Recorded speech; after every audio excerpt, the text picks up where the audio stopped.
Olá, Blasters! Estamos aqui hoje para conversar com o Alan, que é o head da Pokémon GO da América Latina. Vamos fazer algumas perguntas sobre Pokémon GO em geral e também sobre o 10º aniversário da franquia ou do jogo, né, Pokémon GO. The first question is, Pokémon GO successfully translates core pillars of the franchise Pokémon, the collection, battle, and social interaction. What was the process to reimagining these classic concepts of Pokémon to this game? Yeah, well, as you will say, Pokemon has several pillars. And I think that every pillar tries to imagine the Pokemon fantasy in a different way, right? You have the cards, you have the Nintendo video games. And I think Pokemon GO, the goal from the beginning was to fulfill the fantasy of Pokemon existing in the real life, which is something really unique to this game. And even now, 10 years later, is something that it continues to be really exciting, right? The idea that you can go outside and find Pikachu or your favorite Pokemon. So from the beginning, the idea was to translate how would that look like in the real world, and also to be accessible for players, the biggest audience possible, in a way that doesn't feel as complicated as, a strategic game, but more something that is more casual and open world, and that is easy to understand and to be played by anywhere, kids or adults, and even older adults. So I think that's the key difference of Pokemon Go is, for example, things like battling or things like the fact that you catch just by throwing a Pokeball. That's something that was new to Pokemon Go. Previously, in the main series games, it's a different process. But for Pokemon Go, we tried to distill that to its core element of throw the Pokeball and catch the Pokemon.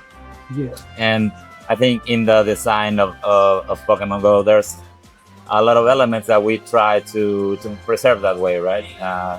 So that I always, even though as we launch trading or battling, we always keep the same philosophy of making this as accessible to the largest number of players as possible. Yeah, that's great. So, on the topic of collection, the franchise now has over 1,000 Pokemon, and the Pokemon GO is getting closer to this number. Do you think it's realistic that we'll eventually see every Pokemon in Pokemon GO? I think, the Pokemon franchise is growing very, very much, and even us are surprised by constant developments and announcements. For example, there was recently the announcement of the next generation of games, and we're really excited for the moment when that content will be available in the future. So I think it's difficult to say, right? Because, the franchise keeps growing, and there's no telling whether there will be more Pokemon and whether there will be actually a time when there will be a parity. But I think that's also what keeps Pokemon GO exciting, is that by releasing Pokemon in waves, we are also able to give each generation or each Pokemon its own moment, right? For example, a couple of years ago, we launched the Alola Pokemon. And going back to the previous question, we're trying to introduce a broader audience to the world of Pokemon. And if we just give all the content at a one time, it could be overwhelming, right? So I think it's also purposeful that we have been releasing since, you remember when Pokemon GO started, we only had the 150 original Pokemon. So I think that's part of the philosophy of Pokemon GO, that in order to make it accessible to a larger number of people, you also need to not overwhelm everyone. And also it helps because you can give each Pokemon and each release its own moment. I expect that's the direction that will continue to follow. That's great. So today, the franchise games of Pokemon, these games are deeply interconnected, forming a broader ecosystem that's through Pokemon Home. What are the main challenges involving in integrating the Pokemon GO to this wider ecosystem of Pokemon? Yeah, it's a very exciting challenge, and we're very happy that, the Pokemon franchise really has this entire ecosystem where if you're a player of the main series games, even from the Game Boy games or Pokemon GO, you can keep that character and the history that you have with that, and you can use it in different games. I think that's really exciting and something that players really like about the franchise as a whole. We've seen that, for example, competitive players of the video games, the Nintendo video games, they sometimes look at community day because they're like, hey, this is an opportunity to get this Pokemon shiny, and it's a Pokemon that I want for my team, and if I send it to home, I can start using it.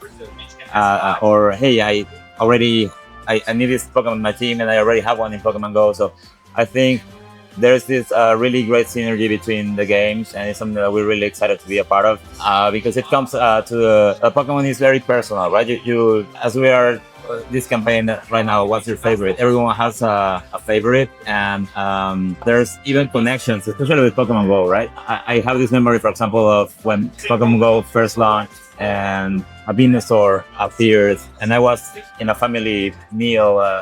It was a birthday or someone's, and every time I look at the Venusaur, it takes me back to that moment and makes me think of my family and how excited we were to be playing together. So.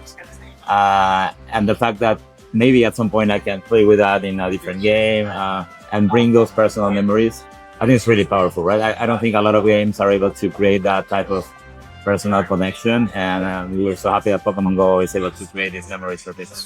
Among the many mechanics introduced in Pokemon Go, one of the most surprising was the returning of Shadow Pokemon. That was original from Pokemon Gale of Darkness, Pokemon XD Gale of Darkness. How did the decision to bring this concept back? Are the plans to introduce other special mechanics to Pokemon Go? Yeah, I mean, we are constantly looking for inspiration from the entire Pokemon franchise, and I think it's great that the Pokemon company has been so open in our partnership and letting us explore multiple aspects. For example, the Team Rocket, that was something that was introduced a few years ago, and it's also something that players really like because it added a new narrative to the game and an antagonist, and something that players could continually engage and get the shadow Pokemon, as you say. The Pokemon franchise is really great in the sense that there's a lot of inspiration across series, and it all comes back to. But I think there's also, for example, elements from Pokemon Go that have been exported to other games. If you think of things like raids, that's something that originated in Pokemon Go, and eventually it was adopted by the mid-series games as well.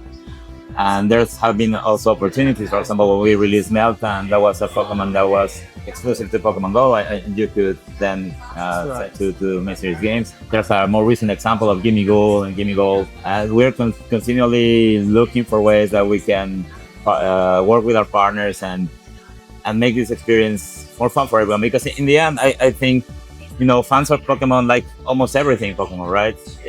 You're not gonna find a Pokemon fan that's gonna be like, oh, I only play Pokemon Go, or I only play the video games. I think Pokemon fans really love every aspect of the franchise, and it's great when there's opportunities for Pokemon Go to interact with other pillars of the franchise, like you say with Pokemon Home, or even bringing some of the ideas from the games, as we have, right? With Team Rocket, trading, battling.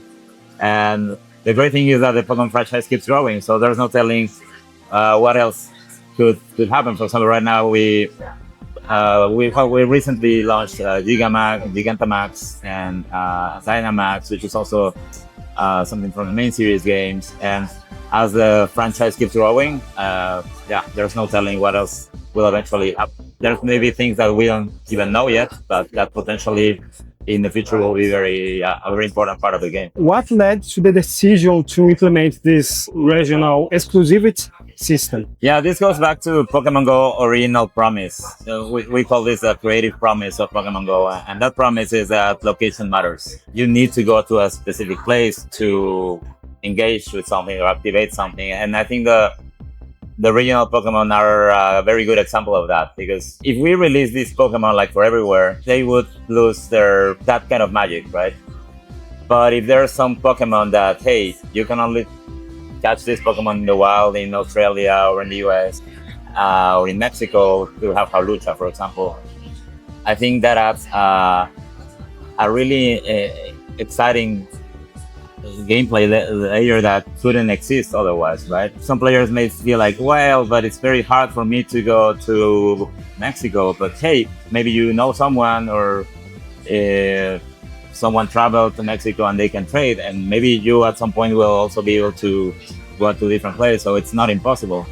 And also through these events like Go Fest and City Safari, we also try to bring some of the regional Pokemon to places where they wouldn't normally be, in an effort to also make this more accessible, but also fulfill the creative promise of Pokemon Go that if you go to a specific event or a specific place, you will be able to engage with another thing, because location matters in the real world. And that's something that we have also been recently exploring with a recent update that we released, where there's now Pokemon that you can only find, for example, in the beach or in the forest, right?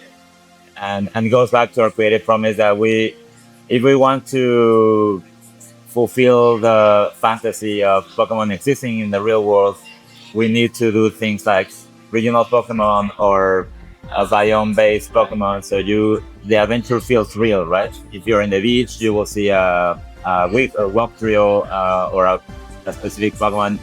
And again, this helps in building memories. Like, hey, I really wanted this Pokemon, so I gathered my friends and we decided to go to the beach. And it becomes an adventure, right? Or I decided to travel to another country, and one of my goals was to get this Pokemon. And in Latam, we're happy that we have some regional Pokemon that are actually very desired in other places, right? We have like Maractus, we have Heracross, we have Chateau here in Brazil. In Mexico, we have Jaulucha. So we are constantly looking for ways of fulfilling this promise, and regional exclusive Pokemon are a big part of that. Just to finish now, with the game's 10th anniversary, what can the players expect in terms of celebration and new content? Well, next up is Go Fest, which is going to be a huge party, I would say. Go Fest is our 10th event of the year, when we have the most launches of new content. And this time around, we have Mewtwo coming back, which is huge. Mega Mewtwo X and Mega Mewtwo Y are going to be available in the game. We will also have Zeraora, which is a mythical. Mewtwo is definitely one of the all-time favorites, and I think with the 10th anniversary, it's a great moment to feature it again and let players enjoy that. So players can definitely look forward to Go Fest in Tokyo, Go Fest Copenhagen, Go Fest Chicago, and later the Go Fest Global, which is going to be free this year, which is also very exciting. So players anywhere can, even if you stopped playing Pokemon Go a few years back, or if you're getting back into it, or you're a new player, you can really experience for yourself what these global events are, engage with this content. And I think that's going to be a great way to celebrate the 10th anniversary. And also players should look to our social media, because the year isn't over, and I'm sure there's going to be more surprises as we go through 2026, because it's a really important year for us. Not just in the world, but in Latin America, right? And we really want to celebrate with our community, our trainers. So I would encourage players to stay very close to our social media and look for upcoming announcements. All right. Thank you for your time again. Thanks so much.